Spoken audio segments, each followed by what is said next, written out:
একদিন সবকিছু শেষ হয়ে যাবে। এই পৃথিবী যেখানে আমরা বাস করছি, যেখানে আমরা স্বপ্ন দেখি, একদিন তার থাকবে না। কিন্তু প্রশ্ন হলো, কিয়ামতের দিন প্রথম কি ঘটবে? কিভাবে শুরু হবে সেই ভয়ঙ্কর দিন? ইসলাম আমাদের জানায় একটি নির্দিষ্ট সময় আছে, যে সময়ে শুরু হবে কিয়ামত, এবং সেই সময় কেউ জানে না, শুধু আল্লাহ জানেন। হঠাৎ করে একটি শব্দ শোনা যাবে, একটি ভয়ঙ্কর শব্দ। এটি হবে সিংহার ফু। ফেরেশতা ইসরাফিল সিংহায় ফু দিবেন। এই এক ফুঁতেই সবকিছু বদলে যাবে। পৃথিবী কেঁপে উঠবে, ভয়ঙ্করভাবে কাঁপতে শুরু করবে। পাহাড়গুলো, যেগুলো আজ শক্ত ও স্থির, সেগুলো ধুলায় পরিণত হবে।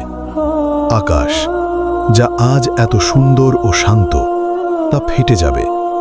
সমুদ্র উথলে উঠবে, আগুনের মতো জ্বলতে থাকবে। পুরো বিশ্ব ধ্বংসের দিকে এগিয়ে যাবে। আর মানুষ তখন কি করবে?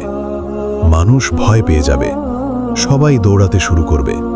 কিন্তু কোথায় যাবে? সেই দিনে কেউ কারো কথা ভাববে না। মা তার সন্তানকে ভুলে যাবে, ভাই ভাইকে চিনবে না, বন্ধু বন্ধুকে ছেড়ে পালাবে। সবাই শুধু নিজের কথা ভাববে, কারণ সেই দিন হবে হিসাবের দিন। সবাই বুঝতে পারবে, আজ আর কোনো মজা নেই, আজ আর কোনো সুযোগ নেই, আজ শুধু হিসাব।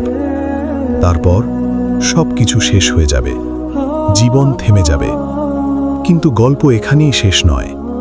এরপর আবার সিংহায় ফু দেওয়া হবে, এবং তখন সব মানুষ আবার জীবিত হয়ে উঠবে।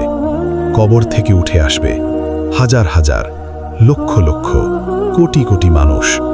সবাই দাঁড়াবে আল্লাহর সামনে। সেই দিন কেউ লুকাতে পারবে না, কেউ পালাতে পারবে না। আপনার প্রতিটি কাজ, প্রতিটি কথা, সব কিছুর হিসাব নেওয়া হবে। একটি ছোট ভালো কাজও বাদ যাবে না, একটি ছোট খারাপ কাজও বাদ যাবে না। তাই আজ আমরা কি করছি? আমরা কি প্রস্তুত সেই দিনের জন্য? আমরা কি এমন জীবন কাটাচ্ছি যা আমাদেরকে বাঁচাবে, নাকি এমন জীবন কাটাচ্ছি যা আমাদের জন্য কষ্টের কারণ হবে? এখনো সময় আছে নিজেকে ঠিক করার, এখনো সময় আছে আল্লাহর দিকে ফিরে যাওয়ার। কারণ যখন কিয়ামত শুরু হবে, তখন আর কোনো সুযোগ থাকবে না। শেষে নিজেকে প্রশ্ন করুন, আমি কি প্রস্তুত? হে আল্লাহ, আমাদেরকে সেই দিনের ভয় থেকে রক্ষা করুন, আমাদের হিসাব সহজ করুন, এবং আমাদেরকে সফলদের অন্তর্ভুক্ত করুন। আমিন।